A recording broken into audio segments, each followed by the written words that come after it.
Assalamualaikum warahmatullahi wabarakatuh. Perkenalkan, nama saya Richa Yunda dari kelas 10 TJKT 1.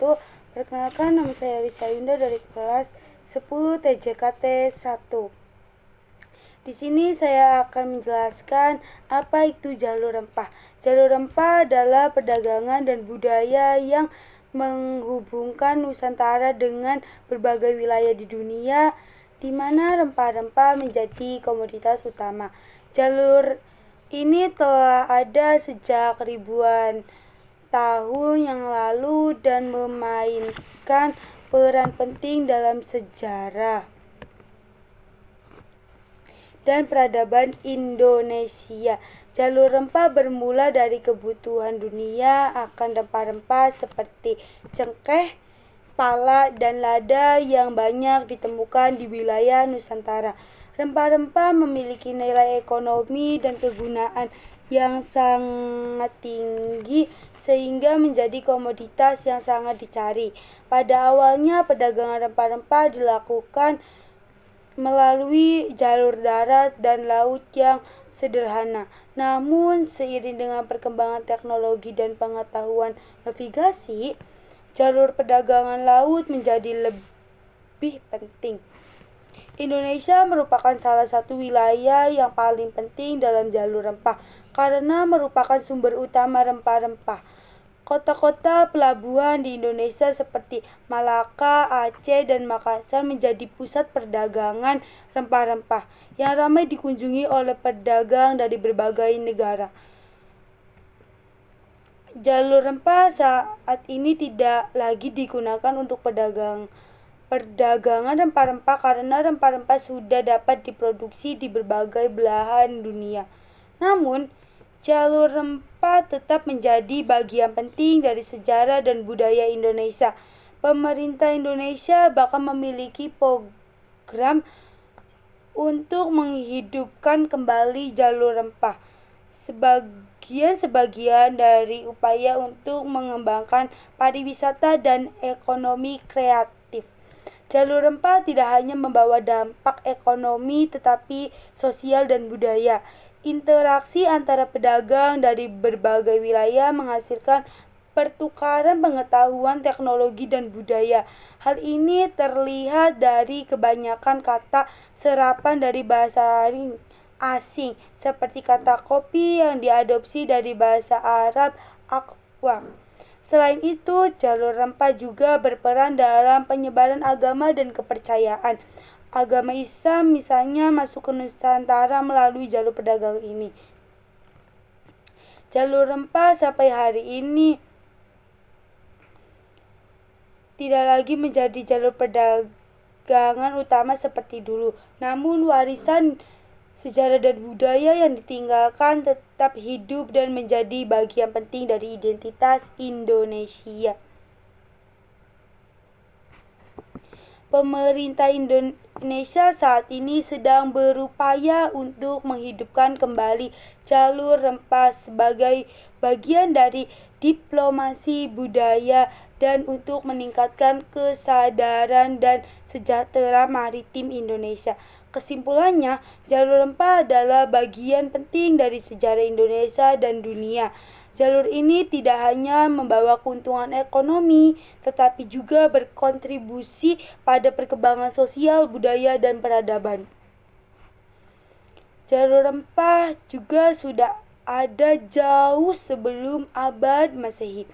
Diperkirakan sejak zaman kuno. Bahkan beberapa bukti menunjukkan bahwa perdagangan rempah-rempah telah terjadi sejak 3000 tahun yang lalu. Perkembangan jalur rempah. Jalur rempah terus berkembang seiring dengan meningkatnya permintaan akan rempah-rempah di berbagai belahan dunia. Pada abad ke-15 dan 16, bangsa Eropa terlibat dalam jalur rempah, bahkan melakukan penjajahan untuk mencari jalur rempah sehingga langsung mencari jalur laut ke sumber rempah-rempah. Masa kejayaan jalur rempah diperkirakan terjadi pada abad ke-16 dan 17, ketika permintaan kekayaan akan rempah-rempah mencapai puncaknya di Eropa. Pada masa ini, negara-negara Eropa seperti Portugal, Spanyol, Belanda, dan Inggris bersaing untuk menguasai perdagangan rempah-rempah. Jalur rempah mulai mengalami kemunduran pada abad ke-18 dan 19. Seiring dengan perkembangannya rempah-rempah sintesis, jalur rempah tetap menjadi bagian penting dari sejarah perdagangan dunia dan mempengaruhi hubungan antara bangsa. Kesimpulannya, jalur rempah bukanlah suatu yang dilegalisasikan dalam satu abad tertentu, tetapi merupakan jaringan perdagangan yang berkembang secara bertahap selama berabad-abad. Jalur rempah mencapai masa kejayaannya pada abad ke-16 dan 17, tetapi terus berlanjut hingga abad ke-19. Jalur rempah melibatkan banyak negara yang berpartisipasi dalam perdagangan rempah-rempah dari berbagai penjuru dunia. Beberapa negara utama yang terlibat dalam jalur rempah adalah Indonesia. Indonesia sebagai sumber utama rempah-rempah seperti cengkeh, pala, dan lada. Indonesia memainkan peran sentral dalam jalur rempah. Tiongkok adalah konsumen besar rempah-rempah dan juga menjadi pusat perdagangan dalam jalur ini. India memiliki sejarah panjang dalam produksi dan perdagangan rempah-rempah serta menjadi titik pertemuan penting dalam jalur rempah. Timur Tengah. Wilayah Timur Tengah termasuk Arab Saudi, Persia, dan Mesir berperan sebagai perantara penting dalam perdagangan rempah-rempah antara Asia dan Eropa. Negara-negara Eropa seperti Portugal, Spanyol, Inggris, dan Belanda sangat tertarik pada rempah-rempah dan aktif terlibat dalam jalur rempah, bahkan melakukan penjajahan untuk mencari jalur laut langsung ke sumber rempah-rempah. Selain negara-negara tersebut, banyak negara lain yang juga terlibat dalam jalur rempah, baik sebagai produsen, konsumen, maupun pedagang perantara. Jalur rempah merupakan jaringan perdagangan yang kompleks dan melibatkan banyak pihak dari berbagai benua.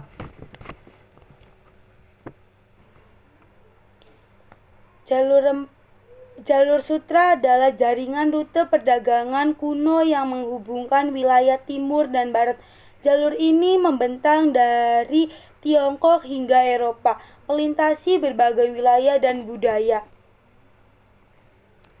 Asal-usul nama jalur sutra berasal dari komoditas utama yang diperdagangkan melalui jalur ini, yaitu sutra. Sutra adalah kain mewah yang sangat dihargai di Barat dan Tiongkok, merupakan satu-satunya produsen sutra pada masa lalu. Sejarah jalur sutra. Jalur sutra mulai berkembang pada masa dinasti Han di Tiongkok. Pada awalnya, jalur ini digunakan untuk perdagangan sutra, tetapi kemudian berkembang menjadi jalur perdagangan yang menghubungkan berbagai wilayah dan budaya. Rute jalur sutra. Jalur sutra tidak hanya terdiri dari satu rute, tetapi merupakan jaringan yang sangat kompleks. Rute utama dimulai dari Chang'an, sekarang menjadi Qian, di Tiongkok, melewati Asia Tengah, Persia, dan berakhir di Eropa. Komoditas yang diperdagangkan. Selain sutra, berbagai komoditas lain juga diperdagangkan melalui jalur sutra. Antara lainnya dari timur, sutra, teh, porselen, rempah-rempah, batu giok. Dari barat, kuda, wol, linen, kaca, emas, perak.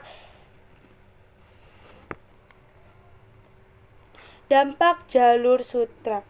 Jalur sutra memiliki dampak yang sangat besar terhadap perkembangan peradaban dunia. Selain sebagai jalur perdagangan, jalur ini juga menjadi jalur pertukaran budaya, teknologi, dan agama. Jalur sutra maritim. Selain jalur darat, terdapat juga jalur sutra maritim yang menghubungkan Tiongkok dengan Malaysia dengan Tiongkok dengan wilayah Asia Tenggara. Indonesia dan India dan Afrika. Jalur ini berperan penting dalam perdagangan rempah-rempah dan komoditas lainnya. Jalur sutra modern. Saat ini konsep jalur sutra dihidupkan kembali melalui proyek Belt and Road Initiative yang digagas oleh Tiongkok.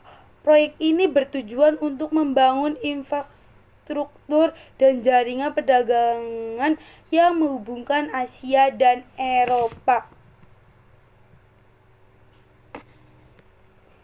Jalur rempah melibatkan banyak negara, tetapi hanya 2 negara yang menonjol dalam interaksi dan persaingan karena jalur ini adalah 1. Indonesia.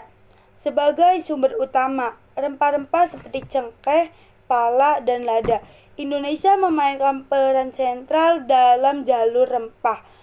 2. Negara-negara di Eropa, misalnya Portugis, Belanda, dan Inggris.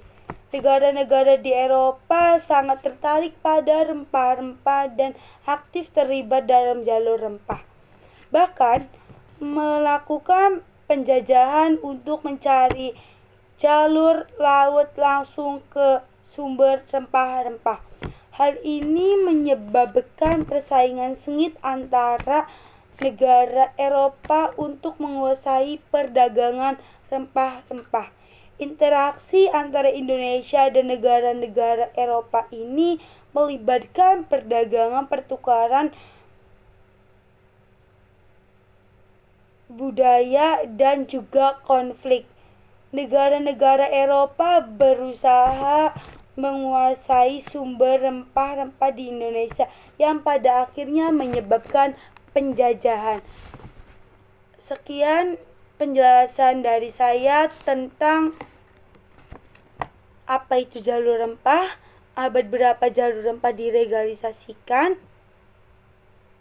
sebutkan ada berapa negara yang berdagang melalui jalur rempah, apa yang dimaksud dengan jalur sutra, dan ada 2 negara yang menjadi interaksi karena jalur rempah.